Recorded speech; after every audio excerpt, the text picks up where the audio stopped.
Hey everybody, we're just doing a happy dance. Woo! Yes, this is the Law of Attraction Workshop for Free Will Edition with Abraham Hicks, and we're just getting loose and being happy, free, life, joy, harmony, peace, and love. Lighten up, baby. You are at the right place at the right time.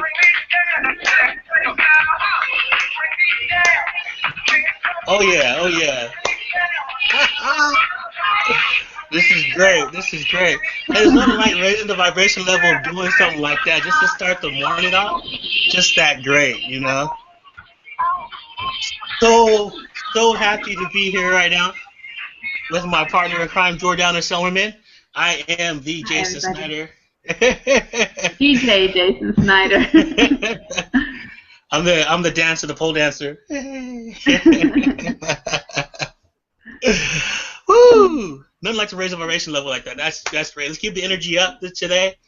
We are talking about the free will and the existence of, and to me this topic is something I was introduced to when I was in college. I think I was about 21 years old in my philosophy class. There's that free will versus determinism.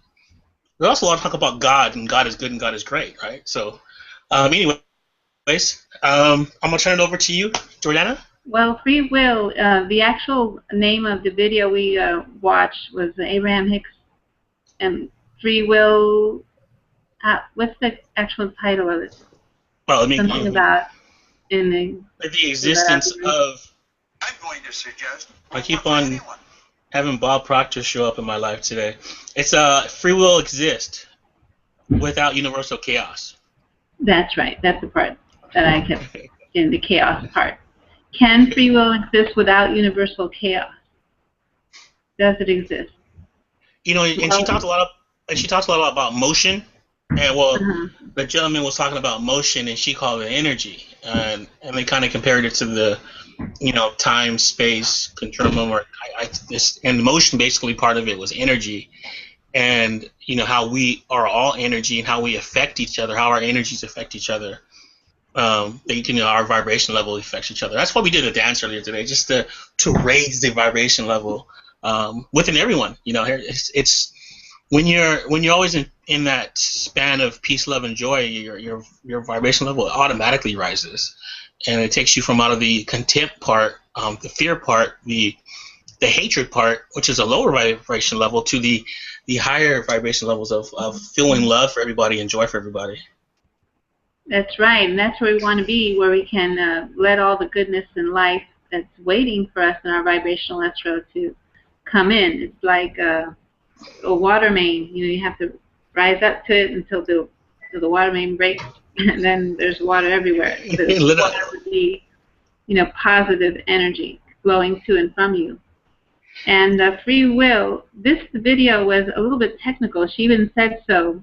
At first I was listening to it. It took me a while to get into it, but then I was able to grasp the concept that even though there's law of attraction, we have the will to attract, to vibrate at the energy we want. That's where the free will comes in. And then like energy will match itself, will be a match and attract itself.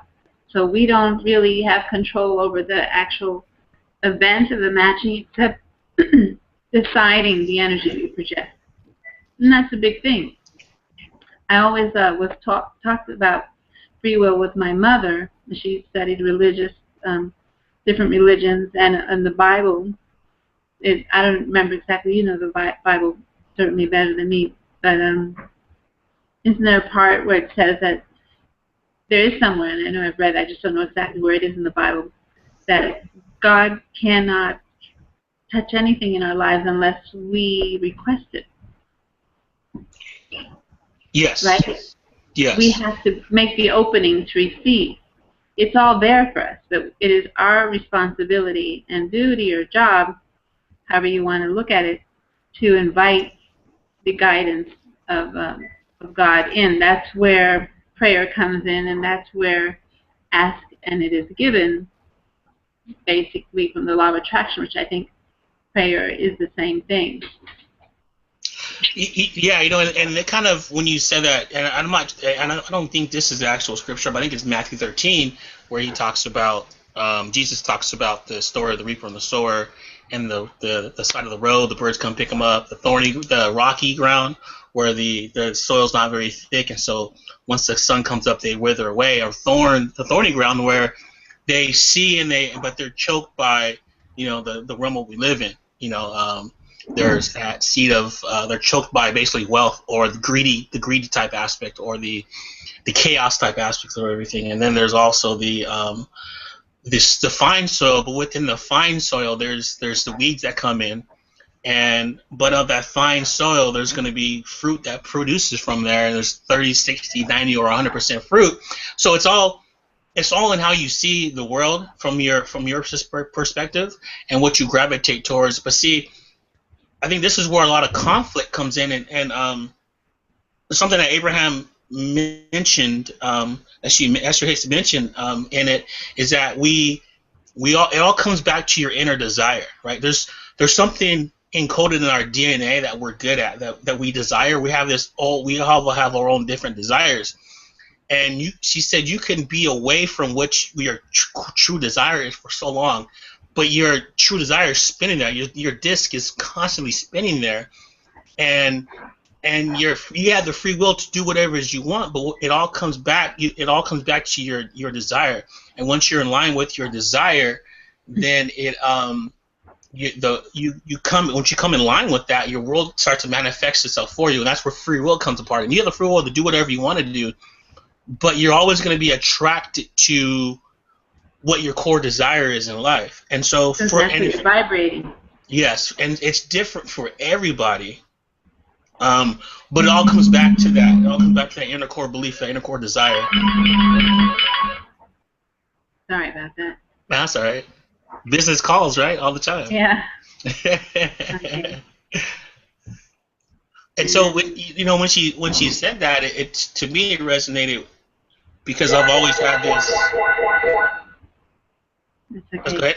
Okay. I always had this attraction to personal development, and I fought it for so long. I fought it for I'm 30. I'm 38. I fought it for 37 years of my life, right? 36 years of my life. I fought it. But it took a traumatic experience for it to actually manifest itself in me, for me to actually follow this path that I'm on now.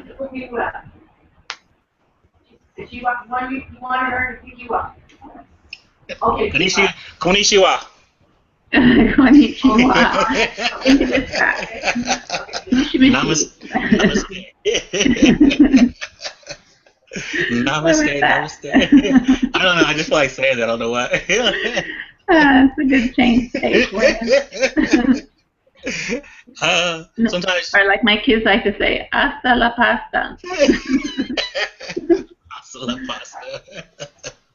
I'm going to use that. Watch. I like that. So and so within us, we all have the free will to do what we want to do, but we all have something that's manifested inside of us, a path that we follow, and we're not, you're not necessarily determined on that path, or you can, take any path. You're free to take any path that you want, but yet and still, I feel you're still, there's alignment with you in something, and as much as you try to fight that alignment, it still comes back to that point at some point in your life. It always comes back to that inner core desire, and a lot of times we're afraid to follow that desire. We for me personally, it was a detachment from what I thought I really wanted. But what I found out, what I thought I really wanted, was what I didn't want.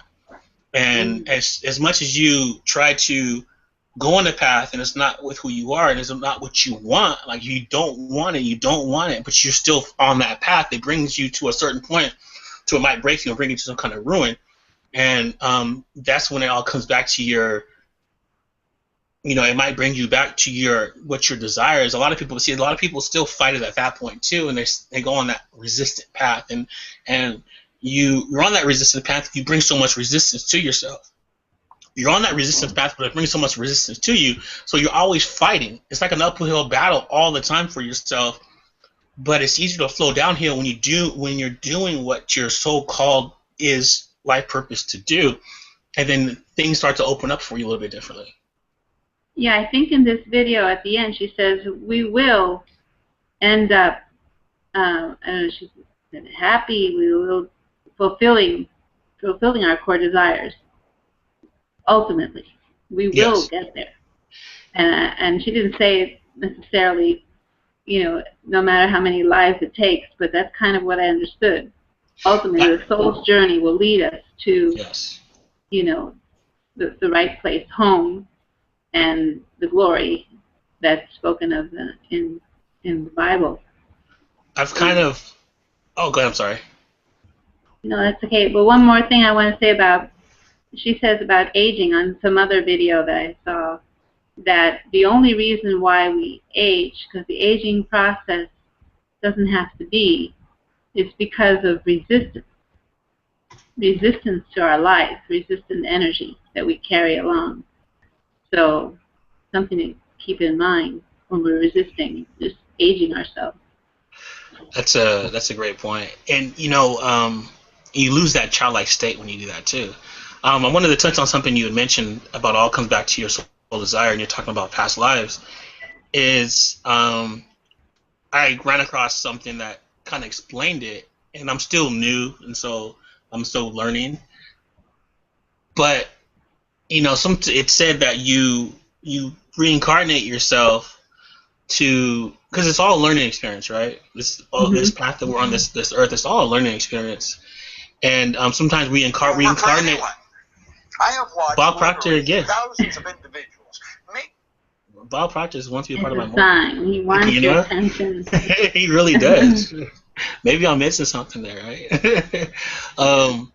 But we reincarnate ourselves to re-educate ourselves to actually get to our soul life purpose, and then there's also people who reincarnate themselves who are actually teachers of the metaphysical type world. So sometimes there's people who come who ascend, but then they reascend or reincarnate themselves because they choose to, and that's their purpose, is to come back and they come back and teach the metaphorical type world to people.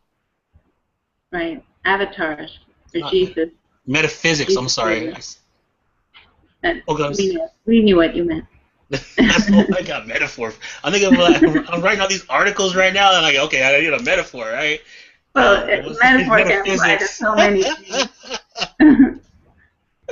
Well, I'm sorry. I'm on like no sleep. I was up all night doing research and some typing last night. So wow.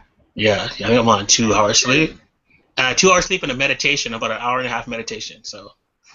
You know what I came across talking about meditation, because I know you meditate, and I meditate. Now I'm going to commit to it more consistently, and it's in my blog. A great video of Jerry Seinfeld and Howard Stern talking about how they meditate. Really? It was amazing. Howard Stern. It's in my blog. Yeah, and I always watch the guy. Not always, but whenever I watched him or heard him, I always said he's got a deep side to him. Like he would have strippers and pole dancers and whatever on his show, but he'd always get to some deep point of why they had chosen that role in life, and of course he was married to a psychologist or psychiatrist, I don't know, one of the two, one of his past wives. But to hear him say it, and then the kicker was Jerry Seinfeld. I don't know if you watched the show, but it might be on you. Yes. Like, we were really sad when they got off the air. He had regret in his eyes and saying, if I had only kept on meditating, if I only had kept it up, I could have kept on doing the show. I was so exhausted. I basically couldn't keep on because he was exhausted. And they attributed the TM meditation to giving, actually Howard Stern said it helped him just keep going and feel energized and not feel stressed out. So there's a lot more into it. I just taking a little detour here, but I thought I was like, my mouth was open. That's great. And you know, it's funny when you bring that up. When you it's Howard Stern, right? When you bring up Howard Stern, he's a brilliant man, right? Mm-hmm.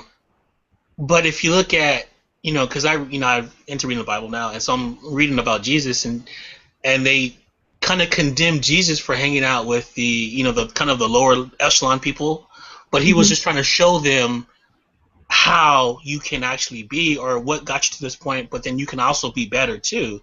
You're not stuck in this realm. So you mentioned that about Howard Stern and how he brings people on, and he's just kind of outrageous people on, and how he talks to them, and how he brings their story out of them.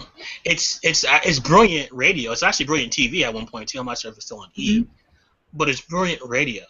And but there's like you said, there's a deeper line to everything that he's doing that some people don't understand, because he is brash, but brash is to get people's attention so they can pay attention to the message. And it reminds me, say, of a guy like Tupac, right? Tupac was a rapper, but in some ways he was an evangelist also too, because he did glorify the violence and things like that. But that was in that point in time, that's what got people's attention. But if you pay attention to his stories and what he talked about, it was glorifying it, but then, yeah, you can have this and you can be this, but this is what's going to happen to you if you continue down this path.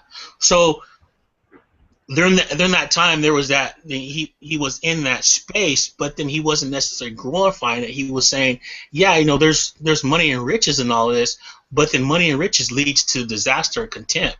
So you can only do this for so long before you're going to get caught and be incarcerated. And a lot of people miss that aspect of say him and his story, because they're so caught up in the money, cash, and hoes type part of it, and not the actual underlying story of what he was saying. Money, cash, and what? Money, cash, hoes. You slipped that in there. I caught that. I said I was going to say it, so. So they missed that point. I think I got that from R. Kelly. That's a whole nother story. I don't want to get into that. That's a whole nother episode.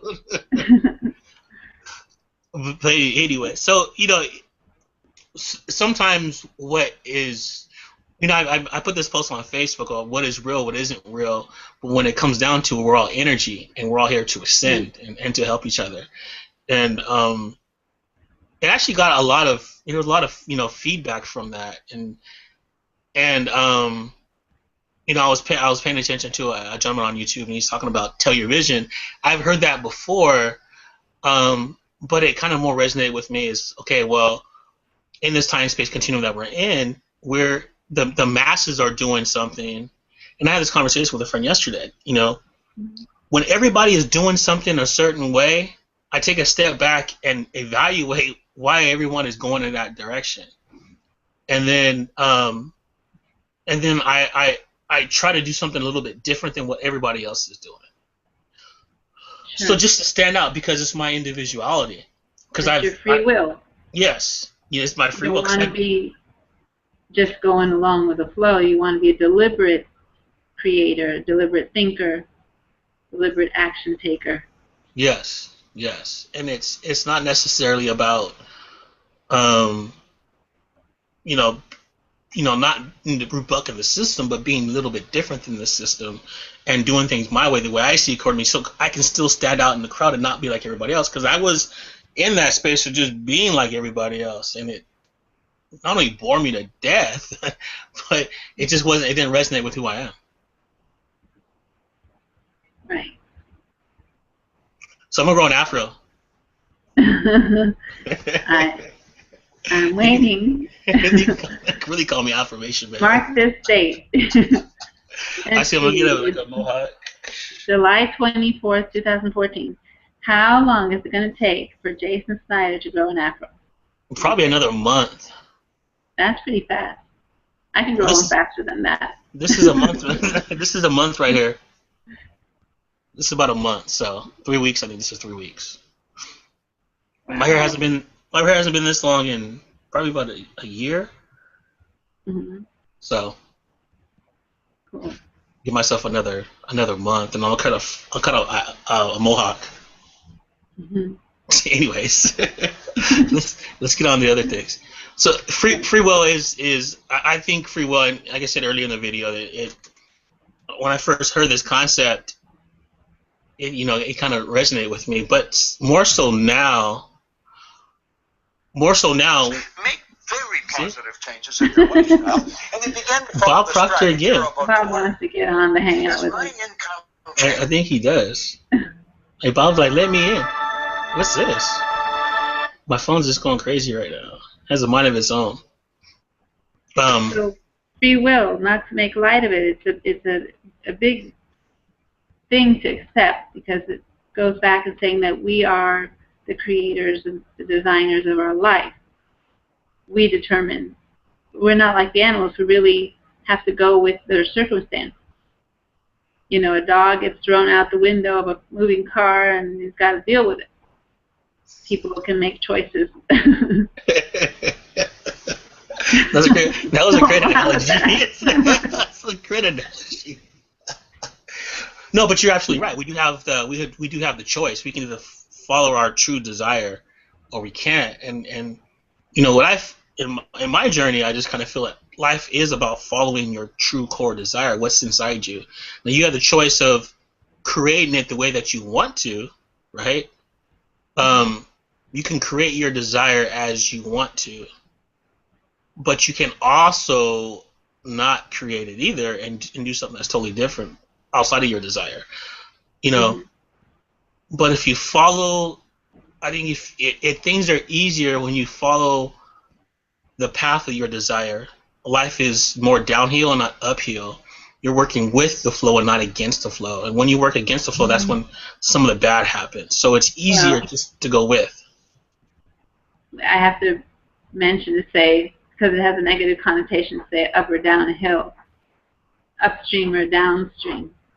There you go. And it took me a while. She would say going upstream, and that sounded good because you hear the word up, but really going upstream is negative because you're fighting the waves. So you really want to go downstream, go with the flow, in other words, of your life with the path of least resistance. But I have a question for you, Jason. So the path of least resistance, does that mean you go sit under a mango tree and meditate for the rest of your life? Because that might be least resistance. Well, if that's what brings you happiness, so be it. It's having harmony with oneself, I think, and doing what feels right to you. I think we're that's a great question. I think we're in this continuum to where, okay, well, I'm just not going to do nothing. Like I said, for example, and I'm not anyway an expert on law of attraction, right? But, if you sit there and just visualize a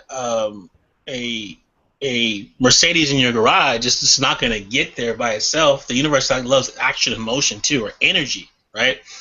So you have to put forth that energy or that some action towards getting that to making that happen. And there's probably a few ways of doing it. I'm not going to sit here. I know how, because I haven't manifested the Mercedes in my life yet. So once I do, I can say that I have, and this is how you did it.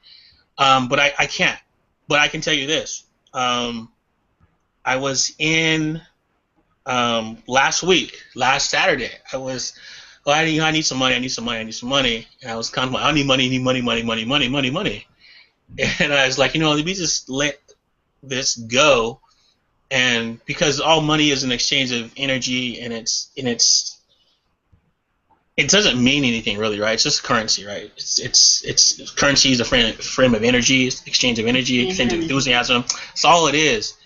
And so I let that thought go, and I thought about something else. I thought about something happy. I went out and did something good for myself. I had a good time, went out and had fun. So I focused on the fun aspect and being in harmony with myself. And I had a situation to where I had to show love to that situation. Instead of taking it and being negative towards it, I gave it love and I gave it appreciation. And then a few hours later, $60 just appeared under my feet. And a Jew was like, "Hey, wow, hey!" And I go, "Oh, how did that happen?" And fell out of your pocket?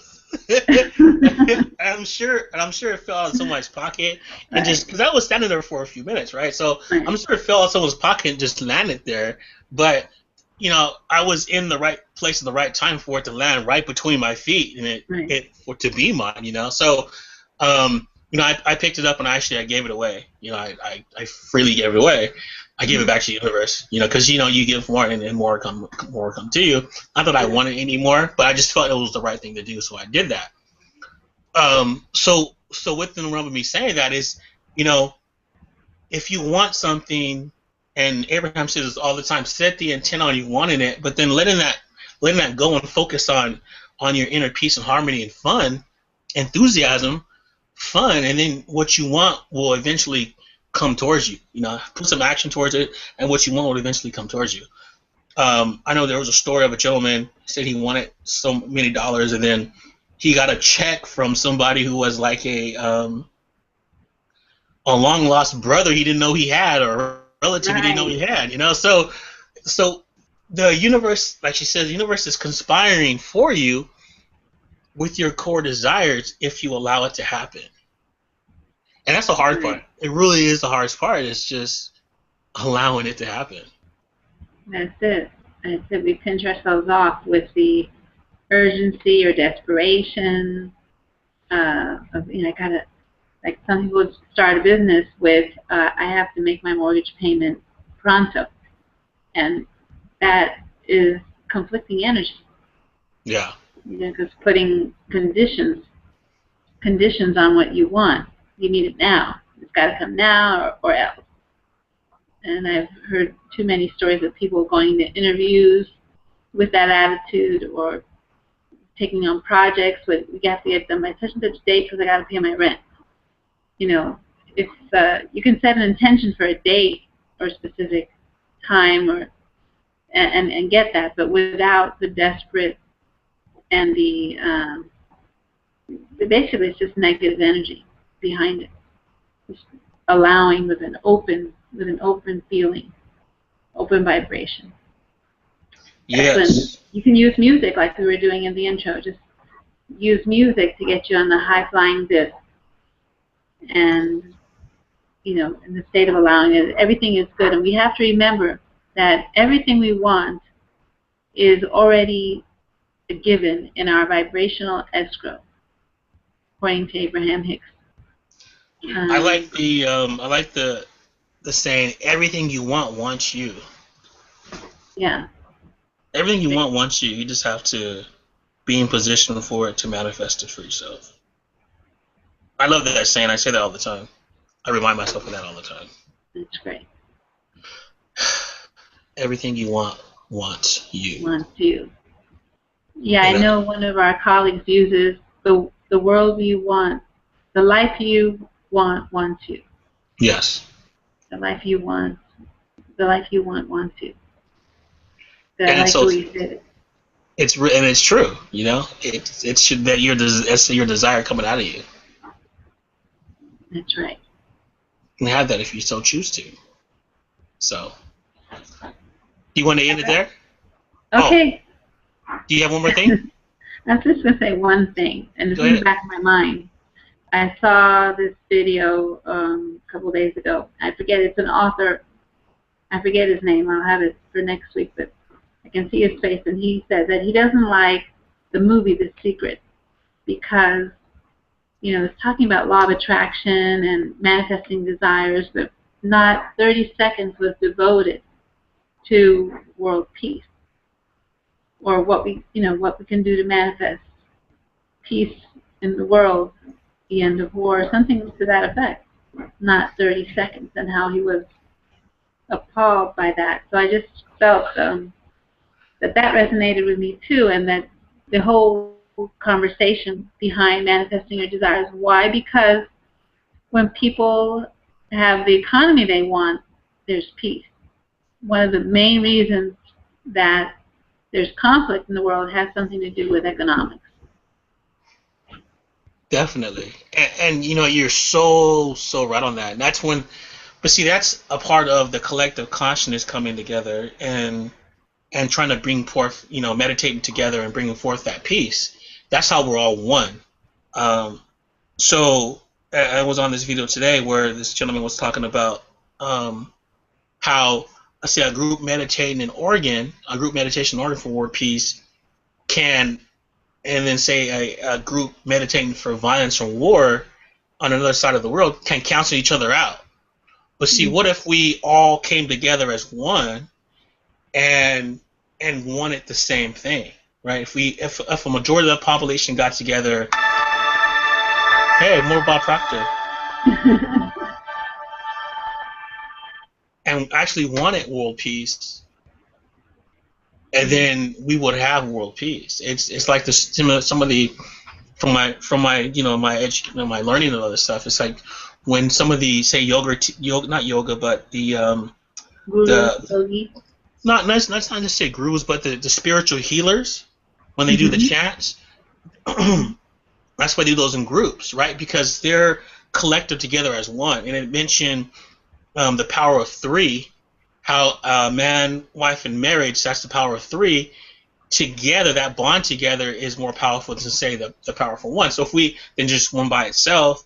So if we got collectively together, consciously and meditated or wanted something, it goes up into the collective consciousness, and it allows that to happen. So there's a realm outside of us, all of us, that we can tap into for a lot of this information that we cut ourselves off from. We don't tap into this.